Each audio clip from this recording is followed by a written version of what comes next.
Okay, it's going to be a review of King of the Ring 1998. So we're going all the way back to the heart of the Attitude Era, June 28th, 1998, from Pittsburgh, Pennsylvania. We had about 17,000 in attendance with a pay-per-view buy rate of 385,000 buys. And yeah, you know, King of the Ring 1998, I would definitely say this is the defining pay-per-view of the Attitude Era. I think it really did a lot for the, you know, the WWF and the Monday Night Wars. And, you know, I would definitely say really kind of the pay-per-view. And, you know, following into the very next Raw, like when you look at the numbers of the ratings between Nitro and Raw, it really does look like this is the time where the WWE really started opening up the gap with the whole ratings war. All right, so let's get right down to the pay-per-view. First match tonight, we have the Headbangers. We have Headbanger Mosh and Thrasher. Every time I see Headbanger Mosh, you think of the Rock promo from the Royal Rumble. All right, so yeah, the Headbanger Mosh and Thrasher teaming up with Taka Michinoku to take on Kaientai of Funaki, Men's Taiho, and Dick to Go. Okay, I didn't know, like, some people pronounce Dick Togo's name as Dick to Go. I mean, does anyone know exactly how you are supposed to pronounce it, or is that just a joke, you know, because it's kind of like, yeah, you get the Dick to Go. But yeah, man, I didn't even know Dick Togo was part of Kaientai. I totally forgot about this. But yeah, man, you know, I thought this was an okay way to start off the show. You know, the Headbangers were pretty over. I thought they fit within the Attitude Era quite nicely. You know, they were pretty over. You know, Taka hit the Michinoku driver. There were some nice double team moves with the Headbangers picking up Taka Michinoku for good high spots. And yeah, I mean, this is really before Funaki broke into, you know, his announcer personality. So he was kind of just there. And, you know, the Kaientai team was okay. This was an okay way to start off the show. Nowhere near one of the worst things of the night. Just you know, just good stuff. But it just seemed like the Kaientai team as a whole, they didn't really get to showcase, you know, how great of wrestlers they could potentially be. But, yeah, I mean, Taka Michinoku probably stood out as the best worker in this bunch. All right, so next up we get the King of the Ring matches. There's only semifinals on this show. And, you know, so you get the two semifinal matches and then the finals, which I'm not a huge fan of that format, but it seems like most of the King of the Rings actually, you know, ended up this way. So we have Ken Shamrock taking on Jeff Jarrett with Tennessee Lee. And, you know, I didn't think the match was bad. I would say this about Jarrett at this time. I think he had a tough time really fitting in within the Attitude Era. I think Jarrett is more of a Southern, you know, wrestling type of guy. I would say he was probably a better fit for, you know, 2000 WCW, or a better fit for, you know, 2005 TNA, and, you know, maybe even a better fit for the, you know, the in-your-house pay-per-views of 1995 and 96, when, you know, they were catering to more of a, you know, country-based, middle America type of feel. But in the Attitude Era, yeah, I just don't think a lot of people, I think that's what the problem was. I just think a lot of people didn't think Jarrett could beat a guy like Shamrock. I think Shamrock was too decorated, too jacked up, you know, too muscular, too, you know, too combat oriented for Jeff Jarrett. You know, Jarrett did, you know, pick apart the body parts, and Tennessee Lee did get involved. You saw some great, you know, Jarrett trying to take apart the legs and everything like that. But ultimately, Shamrock does a running Hurricane Rana and puts Jarrett in an ankle lock, and Jarrett starts tapping out with both hands right away. Not exactly the look you want the future TNA champion to, not exactly footage you want to show the TNA fan base in 2005 when Jarrett had the reign of terror there. But yeah, Shamrock goes over. We'll talk a lot more about Shamrock later. Next up, you have The Rock taking on Dan the Beast Severn.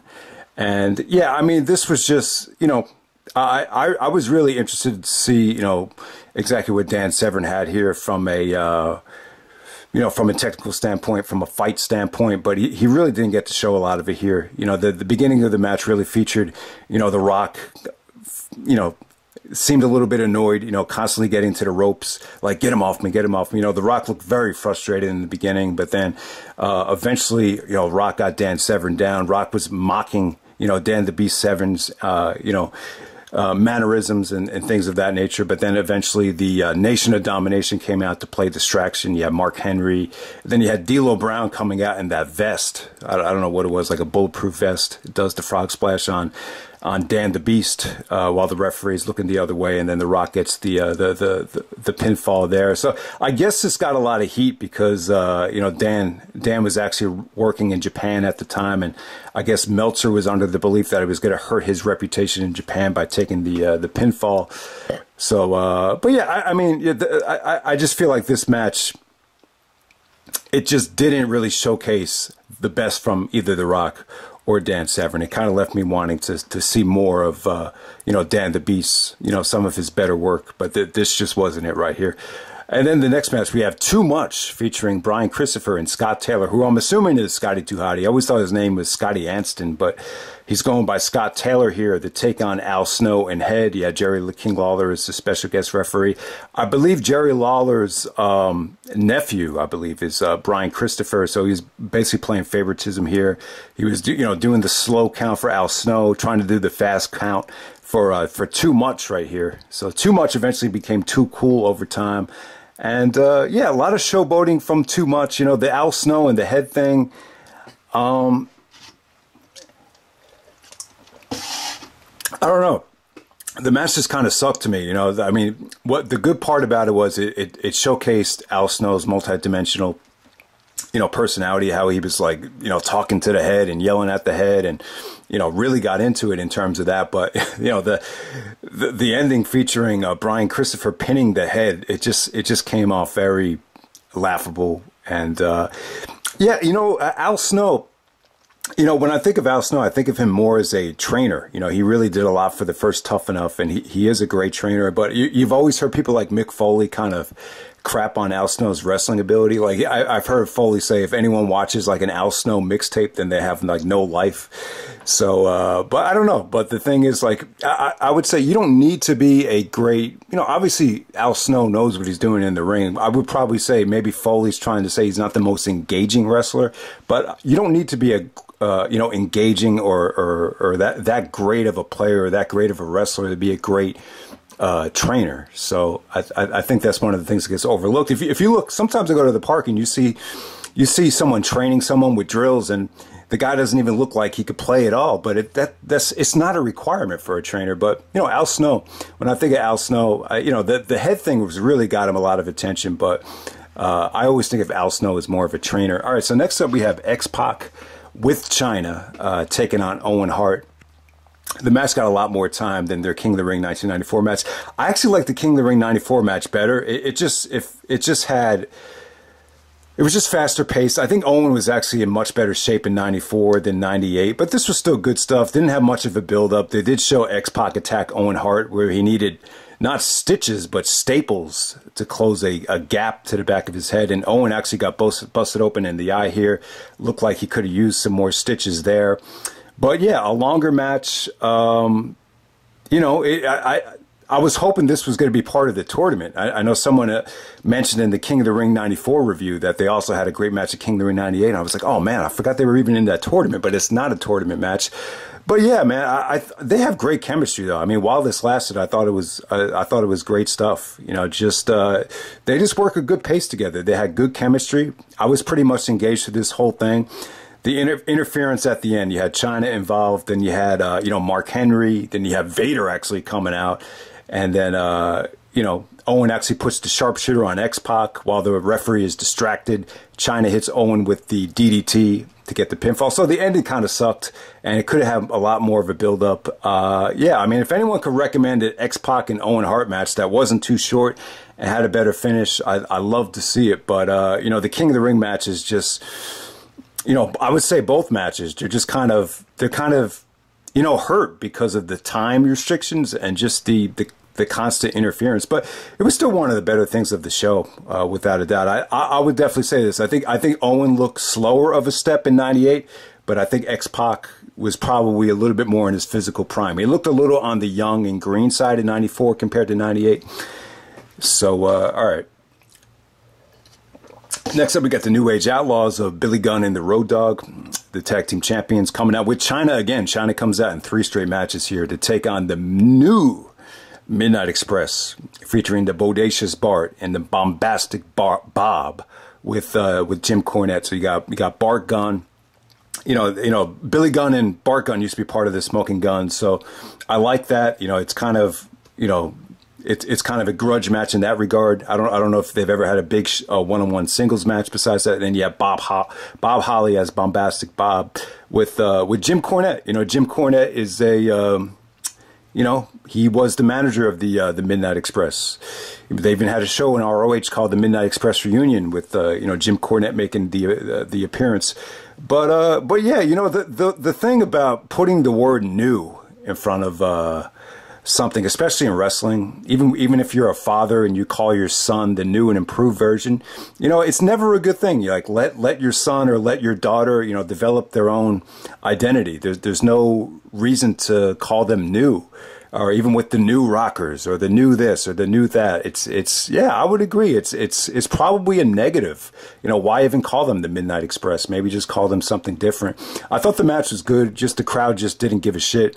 You know, anytime you you know, the new Midnight Express are representing the NWA, so to have an NWA style match within the Attitude Era, at the height of the Attitude Era, at this time with Jim Cornette, it just doesn't make for a good combination. But the wrestling here was solid. I thought Billy Gunn and Bart Gunn had good chemistry.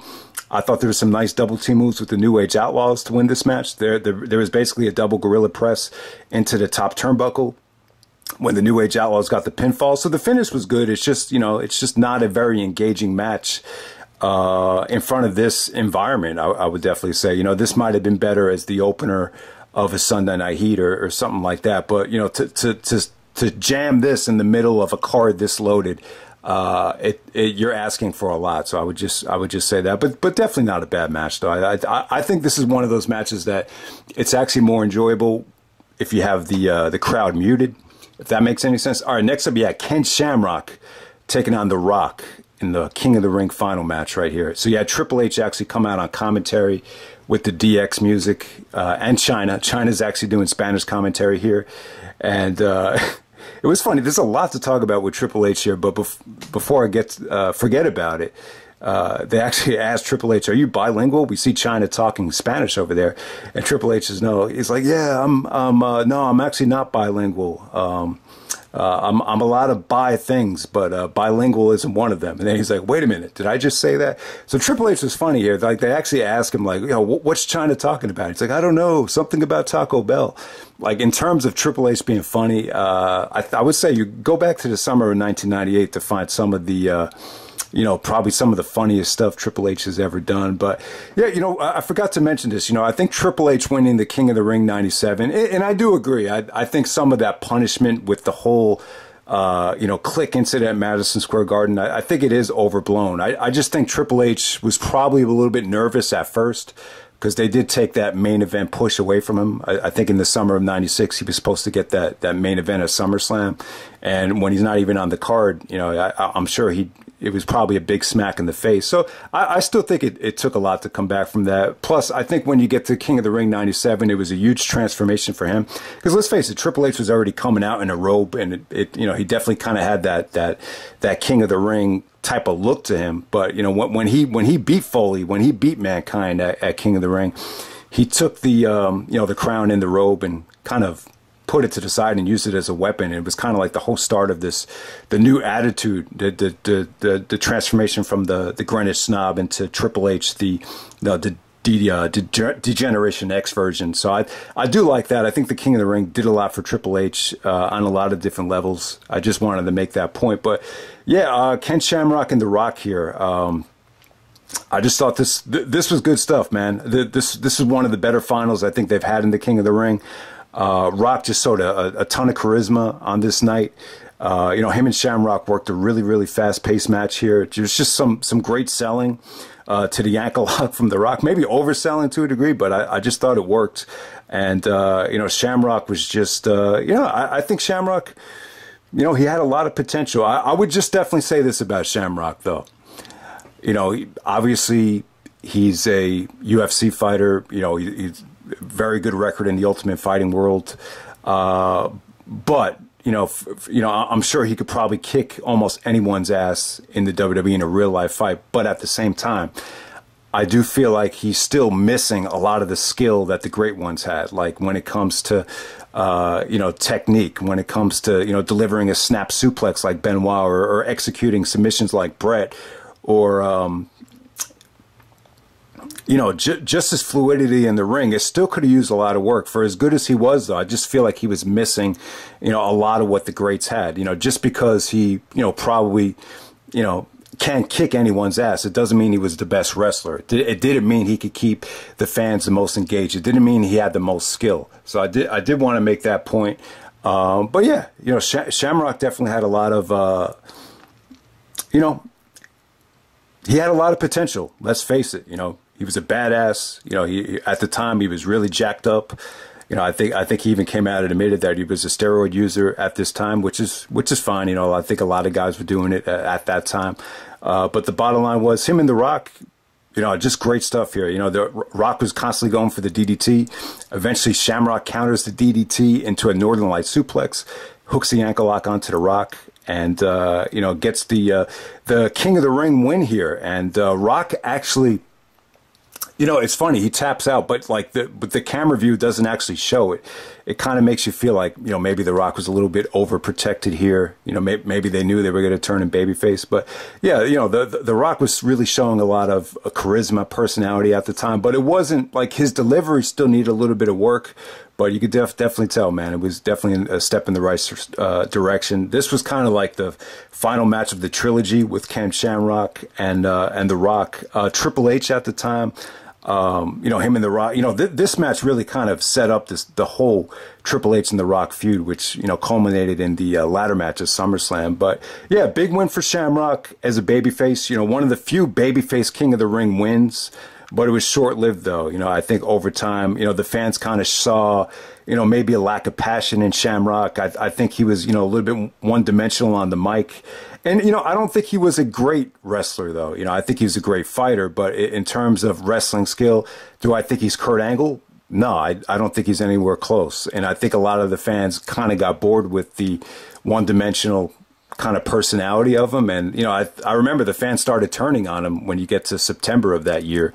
So yeah, I mean, and Jim Ross even said that, the King of the Ring eventually became like the Sports Illustrated cover curse. And I think he was kind of using guys like Ken Shamrock, maybe even guys like Billy Gunn, as an example of that. Okay, so next up we have the match of the night. We got The Undertaker taking on Mankind inside a Hell in a Cell match. Yeah, there's so much to say about this match right here. But, the Hell in a Cell pay-per-view, it's going to happen tomorrow night. And, it's not, June is not a bad month to have Hell in a Cell. And, it's, if you want to celebrate, it does celebrate, this match from a historical standpoint. So I'm pretty cool with that. I know a lot of people, including myself, just don't like the Hell in a Cell as a pay-per-view. I feel like the Hell in a Cell is something, if you do sporadically, it could be really special. But, yeah, I mean, kind of the backstory that I didn't know about here was, the original idea was to do Austin versus Foley. I guess they wanted Foley to be Mankind inside a Hell in a Cell. And, I guess it was Vince Russo and Vince McMahon and the booking team. They thought maybe, maybe it's a little bit overkill to have Austin versus Foley 3 pay-per-views in a row, and, maybe just do something different, when you get to King of the Ring. And I think they did make the right call.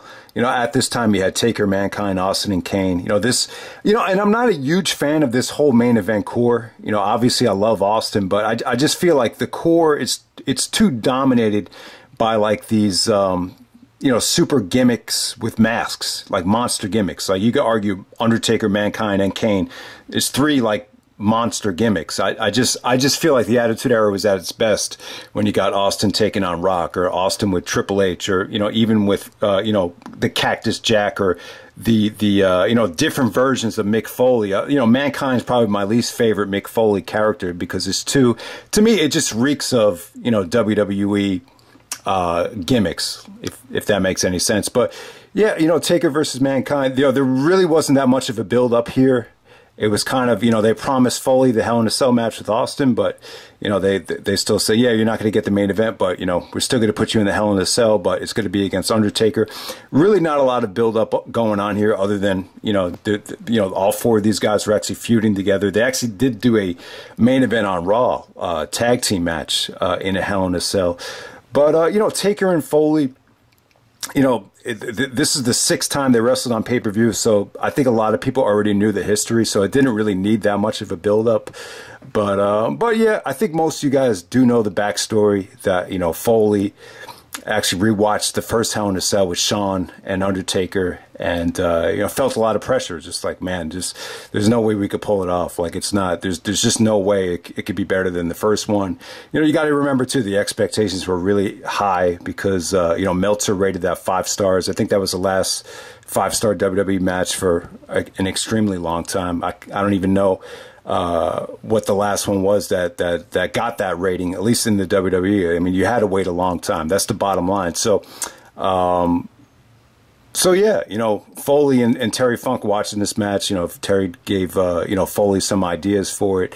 And, you know, a lot of it just had to do with Mankind, Foley just being a little bit hesitant to do the match because he was afraid it was going to suck, you know, because Undertaker had the foot injury, and, you know, Foley even admitted that he's, you know, the cage matches kind of limit him, and, you know, I think he said he sucks in cage matches. So I think a lot of it being as crazy as it was just had to do with, you know, being out of fear that it was going to go forgotten, or fear that it wasn't going to, you know, live up to the legacy of the first one. And no, like, in my opinion, I don't think it's, you know, obviously I put it in the top 5 of the Hell in a Cell matches of all time. I probably have it at like number 4 or number 5, but I still think there's been Hell in a Cell matches from start to finish that I prefer over this. You know, obviously the first one with Shawn, I will put above over this. You know, Brock Lesnar, Undertaker from No Mercy 2002, I like that match better than this. I'd even go Cactus Jack and Triple H from start to finish. I think that's a better match than this. But, you know, this is still, and I know, you know, a lot of the higher-ups, Vince and Jim Ross, are, you know, they were disgusted by the match, and they just thought it was unnecessary. The kind of risks that Foley, you know, Foley putting his life on the line was just totally unnecessary. And, you know, you care so much about the human being that you didn't want to see something like this. But I will say, from a fan's perspective, I think it's really the pay-per-view and the match that really kind of set the bar. And, you know, it gave WWF the kind of identity where, you know, anything could happen if you order a pay-per-view. And, you know, this is the place to be if you want to, you know, expect the unexpected. And I just think it's really the whole pay-per-view, the aftermath on Raw, like, this is what really widened the gap of that whole war right there in the summer of 1998. And yeah, so I would definitely say that. But yeah, I mean, it was just crazy stuff. You know, they start out on the top of the cell, you know, Taker coming out, and, you know, the cell at that time didn't look like it was enforced as well as it was. You know, if Triple H took a backdrop on this at Judgment Day 2002 with this type of cell, I don't know, you know, he might have went through, but they definitely reinforced it later on, you know, because, you know, you could see a Taker actually just stepped the wrong way, and the cell was actually starting to give. But yeah, Taker throws Mankind off the top of the cell. Foley lands successfully on the Spanish announce table, and thank God. You know, I didn't really think much about it, but a lot of people kind of, you know, put themselves in Foley's position. It's like, man, what if, you know, what if you didn't fly off properly, or what if your head hit the guardrail, or what if you landed the wrong way? Like, he could have died. And yeah, so I think he did have some kidney issues. I think he did separate his shoulder, but it wasn't like anything like life-threatening. I mean, what Foley did here, you know, Jim Ross is always calling Austin the toughest son of a bitch in the WWF, but because of how over the top this was, he was like, he kept saying, if this isn't the toughest son of a bitch, and then he had to say, in this environment, because that was kind of like Austin's, you know, whole gimmick, you know, the toughest son of a bitch. But yeah, I mean, it was crazy, man. You know, Vince coming out with Terry Funk and all the agents. You know, Vince looked really concerned. You know, he definitely broke character on this show. And, you know, he definitely looked concerned.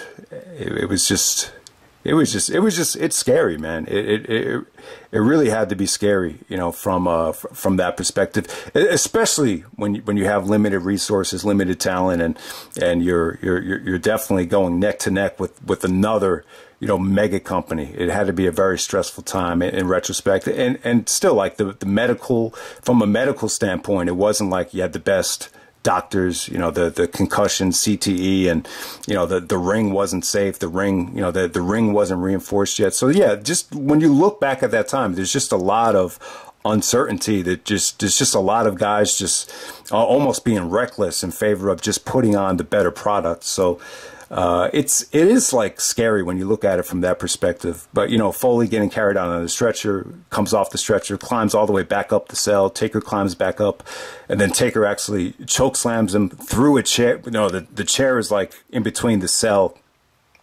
and Foley, and Foley actually goes through the cell, and the chair actually hits him on the way down. I think it takes out one of Foley's teeth. And one of the teeth is like sticking through his nose, and his lip is all busted open. It looks like he's smiling, but he's really not smiling though. But he looks like he is. All right. So in terms of the ending of this Hell in the Cell match with Taker and Mankind, once they got into the cell and, you know, started wrapping this thing up, I will say that the crowd was incredible for the Foley spots. But, you know, once they got back into the cell, they were a little bit dead. It's almost like they didn't really buy into, you know, Foley winning with the tombstone, or you know, the reaction to the mandible claw was a little bit lukewarm. There was even one sequence when Taker did a tope, Miss Foley goes right into the cage, and one of the fans actually says, "Man, you guys are ruining the cage." And they're kind of laughing like this thing is a joke. So I wasn't really crazy about the fan reaction, you know, once they got back into the, you know, the main cell. Obviously the highlight of the last sequence is the thumbtacks, which at the time were very taboo. That might have been one of the first times they've ever used the thumbtacks in wrestling. Jerry Lawler was like, "It's not thumbtacks, it's a sandbag. It's gonna hit him over the head with the sandbag." But yeah, it was good stuff, man. Taker kind of reversed a mandible claw into a electric chair to dump Foley through the thumbtacks. Then he hit him with the choke slam through the tacks, and then ultimately he counters the mandible claw into a tombstone to get the victory, and they get a standing ovation. And yeah, man, it was just an incredible courage on Mick Foley's behalf, and you know, and give Undertaker credit through, you know, getting through this thing with the foot injury. I'm sure he was, I'm sure he had a lot of pressure on him, considering how, you know, over the top Foley wanted to make this thing. So yeah, you know, it was cool. It's just one of those matches. You know, some people are very negative about it. I've heard. I think it might have been even. Yeah, I don't want to say who said that, but, you know, I've heard people actually say, you know, it's just kind of a match with just a couple of bumps, and it's not as, you know, the storytelling isn't quite there compared to the first one. You could argue that, but it's just something that has to be seen. And, you know, I've heard people kind of put this on the Mount Rushmore of WWE matches. So if you want to say that, I'm cool with that. But I'm just saying, from start to finish, there's just a few Hell in a Cell matches I like more than this, but I still think it's an incredible match, and it's just something that everybody needs to see. If there's any younger fans that really didn't have a chance to watch this pay-per-view yet, definitely do yourself a favor and see it. It's really something special. And a lot of it had to do with Jim Ross and Jerry Lawler, and just the commentary. Just Jim Ross's reaction was like, "Good God, he's breaking in half. Good God, they killed him. Oh, stop the match." You know, I can't do it justice, but Jim Ross was incredible here. You know, we talk about WrestleMania 14 and 17 as Jim Ross's defining moments, but, you know, I would definitely say that this has got to be up there as well for, you know, probably some of the best stuff, some of the best calls Jim Ross has ever made. He just, you know, there was nothing to sell. I mean, it was just real emotion. And then in the main event, we have Stone Cold Steve Austin defending the title against Kane in a first blood match for the WWF title. So if Kane loses, he was going to set himself on fire. They have gasoline out there. That kind of became like an afterthought. But yeah, you know, Kane in fully covered clothing with the mask. It was cool. It was engaging. It kind of made you think, you know, Austin didn't have a chance of winning this match, and it was just great for the babyface. You know, I'm not a huge fan of first blood matches. You know, first blood matches are tough. You know, the psychology of the match kind of eliminates a lot of the great stuff you look for in a great match. So you kind of have to rate it and base it from a different aspect. But yeah, I think Jim Ross was saying this. It's just great for the babyface first blood matches. They're just a great way for the fans to, you know, sympathize with the babyface, and you kind of want to make them, you know, it's one of those things where it makes the fans want to see the babyface get their revenge on the heel. So that's why they could be so effective if done the right way. And I definitely think it was the right call. I think, you know, even though this Kane and Austin match is really tough to rate, but this is a great double main event, though. This double main event, especially with the cell lowering, then they raise the cell, and then they lower it again. It just made for great theater. And, you know, just really engaging stuff. Austin actually had a staph infection. He comes out all bandaged up. Apparently, he had a really bad fever a couple days before. So, you know, that's one of the interesting things about Austin's push. You know, he would go through these dark times and, you know, battle through all these injuries with the neck and everything. But, you know, he was so over that, you know, as soon as he would come out, like it would just give him like this shot of adrenaline, and it just gave him like new life. Like no matter how, I think the quote was, no matter how crappy of a day he was having, like the fans would always just make him feel so good, just by how, you know, how energetic, you know, that pop was when he came out. It was just, you know, especially this was like, I would definitely say, if you want to look to Austin's prime, like the height of Austin's popularity, you know, and you could argue it came before this and even extended after, but if you want to see the height of Austin in his prime, you know, the apex, I would definitely say you go to King of the Ring 98 through maybe the Zamboni thing to the end of September of 1998. I would say that whole summer was, you know, the height of Austin's popularity, especially the theme music. They kind of revamped it and had more of that thick bass line. It just sounded great at that time. So yeah, you know, him and Kane, you know, Austin just trying to, you know, make Kane bleed with the title. Just kind of, this is just more of a brawl. Just Austin trying to make Kane bleed, but to no avail though. Earl Hebner took some wicked bumps, and yeah, I mean, then when they lowered the cell, Foley actually comes back out trying to screw Austin. I mean, give Foley credit for him to actually come back out and play a huge part in this match. I mean, the guy had just an extra motor, you know, that most people didn't have. And then, you know, it beautifully set up the SummerSlam match with Undertaker and Austin, with, you know, Taker accidentally clocking Austin with the chair, and then Austin's face was a crimson mask, you know, bleeding like crazy, just, you know, blood coming out everywhere. And, you know, Earl Hebner was able to get up on time to see it. Then he calls for the bell. You know, you didn't see Kane celebrating with the championship. There was no coronation. That would happen the next night, where they presented Kane with the WWF championship. Then Austin challenged him in a rematch later on the very next night on Raw. And I just think it was one of those things where, you know, because of what happened with Foley, you had Austin losing the belt. It kind of made Raw must-see. And then kind of, you know, the beautiful way to kind of, you know, send everyone home happy and just put icing on the cake, just have Austin win it back the very next night. Obviously, Kane running with the belt, it just couldn't be done. You know, maybe Kane could have had a run with the belt and at any other time, but you're right in the middle of the hottest run, the hottest guy during the hottest run ever.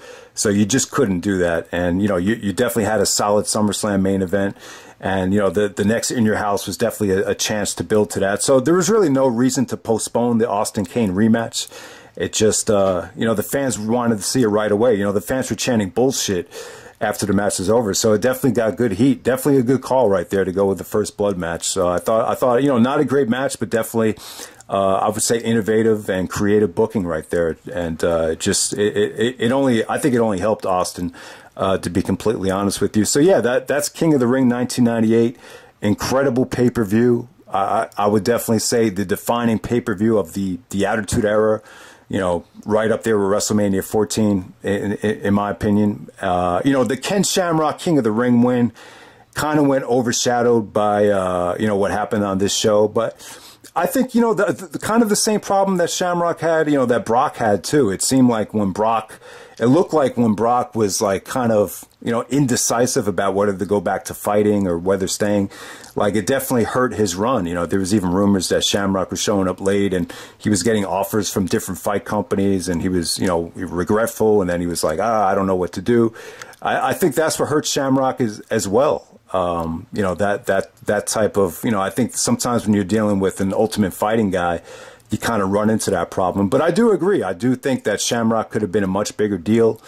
But for as much of a badass as he was, he's still nowhere near as skilled as some of the best that have ever done it, even though from a real life perspective, hey, maybe he could have beat up, you know, 99% of the guys on the roster, but still, I just don't think Shamrock was, you know, quite up at that, you know, Bret Hart, you know, Chris Benoit, Kurt Angle level of professional wrestling, or even like a guy like Jericho, to be honest with you. But yeah, Shamrock and The Rock was definitely a good finals. You know, Taker and Mankind, it's the most must-see Hell in a Cell match. Not the best, but the most dominant Hell in a Cell, if that makes any sense. It's kind of like the Shaquille O'Neal of Hell in a Cell matches. Definitely the most dominant, but not the best. You know, a porn analogy might work better in that, but I'm not going to go there, as Vince McMahon would say. And then we have Kane and Stone Cold Steve Austin, the First Blood match, which it's not a great match. I'm not a huge fan of First Blood matches, but this definitely worked, though. This definitely worked. It almost makes me want to review the Raw the very next night, but, you know, Austin wins the belt back to, you know, further the gap in the ratings war. And it kind of makes you think, you know, maybe Goldberg doesn't win the belt that soon if it wasn't for, you know, this whole Austin Kane showdown on Raw the next night that got a monster rating. You know, it almost feels like the Goldberg title win over Hogan was definitely a response to that. Even Triple H really mocking WCW. It's like, it's not about shoving your nose up someone's ass, and it's not about, you know, how much you could suck up to the boss. You know, constant shots at Hogan and WCW and Bischoff with Triple H's commentary there. But yeah, I would also want to say, you know, Sable's on the cover.